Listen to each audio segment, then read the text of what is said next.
For centuries, humans have built incredible structures, like the original 7 wonders of the ancient world, pushing the boundaries of what's possible with stone, brick, and mortar. But sadly, many of these marvels were lost to earthquakes and wars. Today, we focus on a more recent selection: the new 7 wonders of the world. In the early 2000s, a global vote replaced ancient kings' choices with a selection by people worldwide. Join us on this incredible journey as we explore the stories behind these new 7 wonders of the world and what makes them so special. Colosseum, Italy. Rome started in the 8th century BC and became the heart of a massive empire, spreading its influence across Europe, North Africa, and the Middle East. They shaped the world we know today. Need proof of their power? Look no further than the mighty Colosseum, also known as the Flavian Amphitheatre. Built nearly 2,000 years ago, this giant stadium was Rome's ancient theme park. Imagine 80,000 people cheering for gladiator fights, wild animal shows, and plays. It was all about fun, but also a way to show off Rome's power. Basically, the more amazing the entertainment, the stronger the empire looked. But the real action wasn't always in the arena. Check out this underground maze of tunnels and chambers, the Colosseum's Hypogeum. Here's where gladiators and animals waited their turn to enter the arena. The Colosseum was so well built. They could even flood the arena for fake sea battles with real ships. Imagine doing that without jet skis. Seating wasn't just random. The closer you were to the action, the higher your rank in Roman society. Emperors got the best seats, everyone else further back. This wasn't some flimsy arena. Special round tops and hidden hallways held it all up. It was so clever. They could even evacuate all 80,000 people in just a few minutes after a show. Way faster than a movie theater. Earthquakes couldn't shake it, and even if some souvenir hunters took a few bricks over time, the Colosseum still stands strong. Today, millions of tourists flock to see it every year, and on Good Friday, the Pope even leads a special walk around it. Pretty cool, right? Want a quick history lesson you can hold? Grab a 5-cent euro coin. Look closely, there's the Colosseum, a tiny reminder of Rome's giant impact that continues to inspire us today. Petra, Jordan. Hold on tight. We're zooming through time like on a magic carpet, landing in the Middle East. Deep in Jordan's desert sands lies a wonder older than history books, Petra.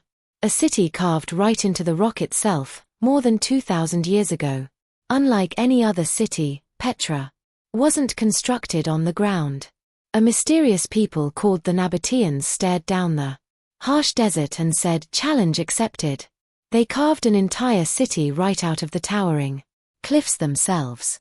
Imagine these cliffs hiding a maze of temples and tombs. That's the wonder of Petra.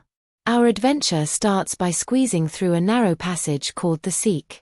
This natural canyon not only serves as a spectacular entryway but also played a crucial role in the city's defense. With its towering walls just an arm's length apart, casting long shadows in the dim light. And guess what's waiting for us at the end? The first thing you'll see is the incredible treasury. A building with fancy carvings all over the front. But Petra is much more than just this one building. There's also the monastery, a giant temple way up on the cliffs, with views so good they'll make your jaw drop. Everywhere you look, there are amazing things: tombs, temples, even houses, all carved right out of the rocks. It was a busy place full of life thousands of years ago, showing what human can achieve. For hundreds of years, Petra was a thriving center of trade, a busy stop along the famous Silk Road. But just like everything else, time eventually caught up. Earthquakes damaged the city, and people had to leave. For a long time, Petra was lost, a hidden treasure buried in the sand. Then, in 1812, Petra was found again. Explorers were blown away, and so was everyone else who saw it. This amazing city has even been in a movie, Indiana Jones and the Last Crusade. Taj Mahal, India. Leaving the ancient wonders of Petra, we now head east to India to visit the majestic Taj Mahal. A mesmerizing masterpiece crafted from dazzling white marble. But it's more than just beautiful, it's a love story written in stone. Mumtaz Mahal. Emperor Shah Jahan's cherished wife, tragically passed away during the birth of their 14th child in 1631. Inspired by his deep love for her, Shah Jahan embarked on the construction of a mausoleum in her memory, and that's the Taj Mahal we see today. It took a whopping 22 years and over 22,000 craftspeople to complete. Picture 1,000 elephants hauling precious stones from across Asia and white marble all the way from Makrana, India. That's some serious dedication.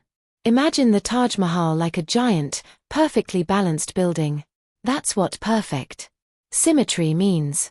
It's like a fancy way of saying everything on one side looks exactly the same on the other. The walls are covered in beautiful writing from the Quran, the Islamic holy book, and amazing flower designs. Here's a cool fact. Those 4 tall towers you see, called minarets, actually lean outwards a tiny bit. This wasn't a mistake. The builders did this on purpose so that, if there ever was a big earthquake, the minarets wouldn't fall and damage the main tomb. Pretty smart, huh? Believe it or not, the Taj Mahal isn't just white, it changes color throughout the day. In the morning, it has a soft pink blush, like a rose catching the morning light. This color shift is due to the special translucent marble used. As the sunlight hits the marble at different angles, it reflects different colors, appearing brilliant white under the midday sun and a mystical golden hue at night under the moon's glow. Legend has it Shah Jahan even planned a black Taj Mahal for himself on the opposite side of the Yamuna River, but that's a story for another time. Surrounding this architectural marvel is a breathtaking Persian garden, designed to represent paradise on earth. Lush greenery, reflecting pools, and flowing fountains create a tranquil atmosphere, the perfect complement to the majestic white marble. The Great Wall, China. From the romantic marvels of the Taj Mahal, we head northeast to China.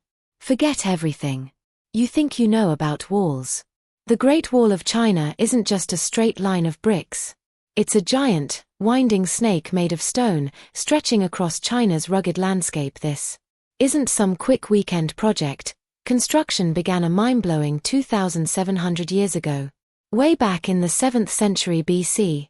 Over centuries, different dynasties added their own sections, with the most well-known parts built during the Ming dynasty, 1368 to 1644 AD, creating the incredible structure we see today. This long construction period is why the wall is so incredibly long and complex. It's actually a series of interconnected walls and fortifications, stretching a staggering 21,196 kilometers. That's like wrapping the Earth almost all the way around the equator.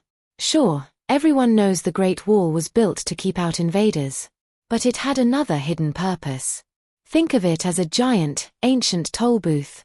Since it stretched so far, the wall also served as a border checkpoint, regulating trade along the Silk Road, a famous network of routes that connected China to the West.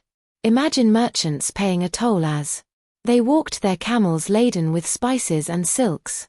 Building such a massive project required some serious ingenuity. The Great Wall isn't made of just one material. They used bricks, stones, wood, and even packed earth depending on the location. Pretty impressive considering the technology of the time. The wall isn't uniform either.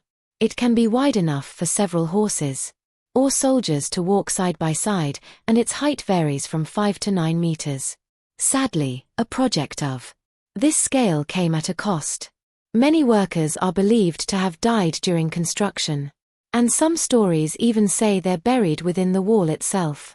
But the Great Wall isn't just a reminder of the past, it's a symbol of China's enduring legacy. Today, it's a UNESCO World Heritage Site and a major tourist attraction. Millions of people from all over the world visit each year to walk along its ancient path and experience a piece of Chinese history firsthand. Chichen Itza, Mexico. We're heading to Mexico's Yucatan Peninsula to see Chichen Itza, a Mayan city as amazing as Egypt's pyramids. Forget a single pyramid, this was a whole bustling city, full of life and secrets. Think giant Mayan Disneyland, but way older and way cooler. The coolest building at Chichen Itza is El Castillo, also called the Temple of Kukulkan. It's a giant pyramid that towers over everything else. However, this isn't an ordinary pyramid, it's quite special. If you count all the steps on each side of the pyramid, there are 91 on each side. That's a lot of steps. In total, there are 364 steps, with the temple at the top being the 365th, the same number of days in a year. Twice a year, during spring and autumn, something amazing happens. The sun shines on the pyramid in a way that makes a shadow look like a snake slithering down the side. This snake represents a Mayan god named Kukulkan. Pretty cool, right? But Chichen Itza isn't all pyramids. There's a giant ball court where the Mayans played a super important game called Poketalk, think rougher soccer, maybe even sacrifices. The coolest part? It's built so well. You can whisper from one end and be heard clearly at the other, amazing for a civilization without fancy tools. And this wasn't just a religious center, it was a giant marketplace too. People from all over came to trade. Imagine finding things from faraway lands. This trade connection is reflected in the architecture, a mix of Mayan and Toltec styles, like a cultural mashup. Chichen Itza is like a giant talking building. Pictures and symbols carved into the walls tell stories about the Mayans, kind of like an ancient comic book. These are called hieroglyphics. They show us who the Mayan gods were, who their leaders were, and how smart the Mayans really were. We can also see how clever they were by looking at the buildings themselves. The Mayans built their city to line up perfectly with the sun and the stars. This means they knew a lot about math and astronomy, even without fancy telescopes. Chichen Itza is super old. Built over 1,000 years ago, it was a bustling city for hundreds of years. Then, sometime in the 1400s, everyone left. We're not sure why. Maybe there were too many people. Or maybe there wasn't enough water. The good news is, people found Chichen Itza again in the 1800s and started fixing it up. Today, it's like a giant outdoor museum where you can learn about a civilization that disappeared a long time ago. It's like a super cool time capsule. Christ the Redeemer, Brazil. Ever wondered what it feels like to literally touch the sky? Well, buckle up because we're about to visit a place that'll make you feel like you're on top of the world. Christ the Redeemer in Rio de Janeiro, Brazil. This majestic statue of Jesus Christ with open arms isn't just a religious icon. It's a symbol of hope, peace, and epic selfies. Construction of the Christ the Redeemer statue began in 1922, and by 1931, the statue was already standing tall on Corcovado Mountain, overlooking Rio de Janeiro. This quick construction timeline is quite impressive. The idea for the statue was first suggested by a local priest in the 1850s but was only taken up again in the 1920s to celebrate 100 years of Brazilian independence. The project was mainly funded by Brazilian Catholics, showing their strong faith and dedication. Standing on the 700-meter-high Corcovado Mountain in the beautiful Tijuca Forest National Park, Christ the Redeemer overlooks the city of Rio de Janeiro. But it's not just made of concrete. This amazing statue is a mix of reinforced concrete, soapstone, a special kind of rock, and hidden steel. Imagine the builders back then mixing up a huge batch of concrete like a superhero smoothie to create this incredible monument.